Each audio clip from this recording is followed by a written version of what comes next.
Have you ever stood in front of your fridge late at night, the only light in the kitchen coming from its open door, and heard a strange noise? A faint whisper, a soft knock, something you dismiss as the house settling or the ice maker acting up. But what if it's something more? This is the story of Alex, a student who just moved into an old, slightly run-down apartment. It had character, he said, and it had a massive, humming chest freezer in the basement that the landlord said was just part of the package. One evening, while searching for a misplaced bag of frozen peas, Alex heard it. A faint, muffled voice. It sounded like a child, humming a nursery rhyme. He slammed the lid shut, his heart pounding. It had to be his imagination, right?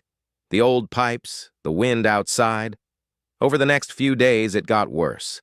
The humming turned into soft sobs, then desperate whispers. "It's so cold," a voice would plead.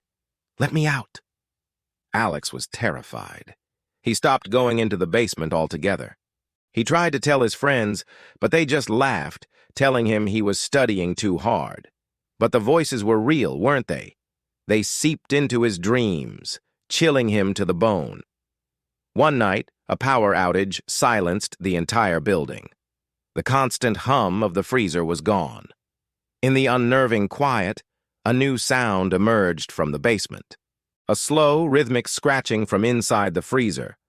Scratch, scratch, scratch. It was louder now, more determined.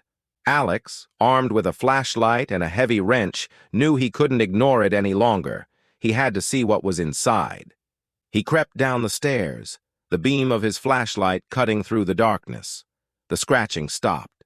The silence was heavier than any sound he'd ever heard. His hand trembled as he reached for the latch. He took a deep breath, braced himself, and threw the heavy lid open. Inside, there was nothing. Just frost-covered walls and a few forgotten ice trays. He let out a shaky breath of relief. It was all in his head. But as he turned to leave, he felt an icy cold hand grab his ankle from the darkness beneath the freezer. A child's voice whispered right behind him, "Now you can help us." What do you think happened next to Alex? Let me know in the comments below. If you enjoyed this chilling tale, don't forget to hit that like button and subscribe for more spooky stories. Thanks for watching and stay safe.